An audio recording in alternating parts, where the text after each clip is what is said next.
আজকে আলোচনা করব জ্যোতিষশাস্ত্রের একটি অন্যতম শুভ ও কল্যাণকর যোগ সরস্বতী যোগ নিয়ে। যদি কোনো ব্যক্তির কুণ্ডলিতে এই সরস্বতী যোগ থাকেন, সেই ব্যক্তি মা সরস্বতীর বিশেষ আশীর্বাদ ধন্য হন। সেই ব্যক্তি প্রচুর জ্ঞানী হন এবং অবিশ্বাস্য বুদ্ধিমত্তার অধিকারী হন। সাথে সাথে সেই ব্যক্তি সৃষ্টিশীল অথবা সৃজনশীল হন। ফলে সেই ব্যক্তির সুনাম ও সুখ্যাতি দ্রুত সারা দুনিয়ায় ছড়িয়ে পড়ে এবং সেই ব্যক্তিরা দেখা যায় গণিত এবং বিজ্ঞানে পণ্ডিত হন, সাথে সাথে সকলের দ্বারা প্রশংসিত হন।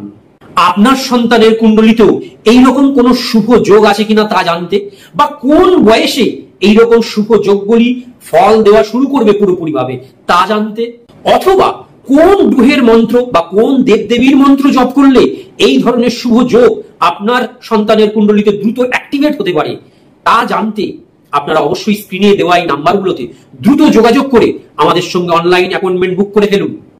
যখন কোনো ব্যক্তির কুণ্ডলিতে বৃহস্পতি গ্রহ, বুধ গ্রহ এবং শুক্র গ্রহ লগ্নে, দ্বিতীয়, চতুর্থে, পঞ্চমে, সপ্তমে, নবমে এবং দশম স্থানে অবস্থান করে, সেটা যৌথভাবে হতে পারে বা পৃথক ভাবেও হতে পারে, তবেই সরস্বতী যোগ তৈরি হয়। তবে বৃহস্পতি গ্রহ যদি উচ্চ রাশিতে অবস্থান করে, স্বক্ষেত্রে অবস্থান করে বা বন্ধু রাশিতে অবস্থান করে, তবেই এই শুভ যোগের পূর্ণ ফল মেলে।